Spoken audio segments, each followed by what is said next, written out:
সকল পোশাক শ্রমিকদের জন্য একটি মহা সুখবর। আগামীতে রেশম পাবে পোশাক শ্রমিকরা। শ্রম সচিব, আমরা এতদিন দেখতে পেরেছি শুধুমাত্র সরকারি চাকরিজীবী যেমন আর্মি, বিডিআর, পুলিশ এরা রেশম পায়। সরকার নতুন সিদ্ধান্ত নিয়েছেন পোশাক শ্রমিকদেরকেও রেশম দেওয়া হবে।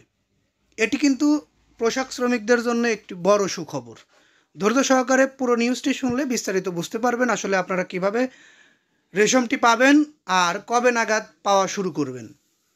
বিস্তারিত জানতে পুরো নিউজটি শুনতে হবে। আর একটি কথা, এখন পর্যন্ত যারা আমাদের নিউজটি দেখলেন তাদেরকে বলবো নিউজটিতে একটি লাইক দিয়ে ফেলুন, কারণ আপনাদের একটি লাইক আমাদেরকে পরবর্তীতে ভিডিও বানাতে আগ্রহী করে তোলে।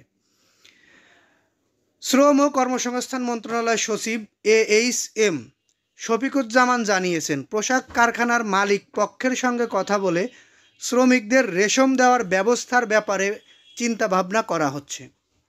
রেশমের বিষয়টি দীর্ঘমেয়াদী একটি প্রক্রিয়া, তবে আপাতত ট্রেডিং কর্পোরেশন অফ বাংলাদেশ টিসিবির মাধ্যমে শ্রমিকদের মধ্যে সাশ্রয়ী মূল্যে পণ্য সরবরাহ করার উদ্যোগ নেওয়া হচ্ছে।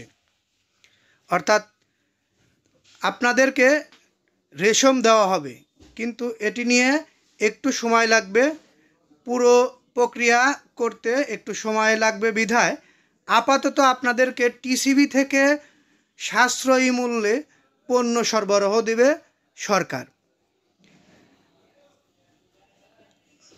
তিনি বলেন, দেশের যেসব শ্রমঘন এলাকা রয়েছে যেমন সাভার, আশুলিয়া, গাজীপুর, টঙ্গী ও নারায়ণগঞ্জ, টিসিবির কার্ডের বাইরেও কিভাবে ট্রাকে করে ন্যায্য মূল্যে পণ্য সরবরাহ বাড়ানো যায় সে ব্যাপারে শ্রম মন্ত্রণালয় কাজ করছে।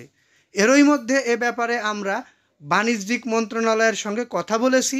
বাণিজ্যিক সচিবকে এর মধ্যেই আমি ডিও প্রেরণ করেছি, অর্থাৎ তারা ডিও প্রেরণ করেছে। আমরা চেষ্টা করছি ওই সব এলাকায় ট্রাক সেলের মাধ্যমে টিসিবি পণ্য সাশ্রয়ী মূল্যে বিক্রি করার, যেন শ্রমিকরা উপকৃত হন। শ্রমিকদের স্বল্প মূল্যে এবং সহজে স্বাস্থ্যসেবা পৌঁছে দেওয়ার ব্যাপারেও শ্রম সচিব বলেন, আমরা এ ব্যাপারে চিন্তা ভাবনা করেছি।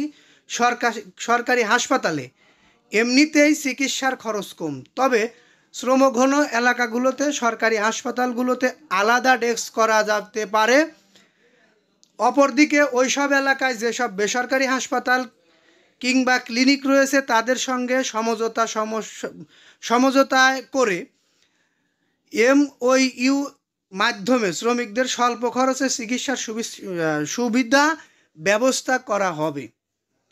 আপনারা কিন্তু অনেক উপকৃত হচ্ছেন। যারা গার্মেন্টস শ্রমিক রয়েছেন তাদের রেশম ব্যবস্থা যদি একবার চালু হয়ে যায় তাহলে কিন্তু আপনারা সরকারি চাকরিজীবী মনে করবেন নিজেকে।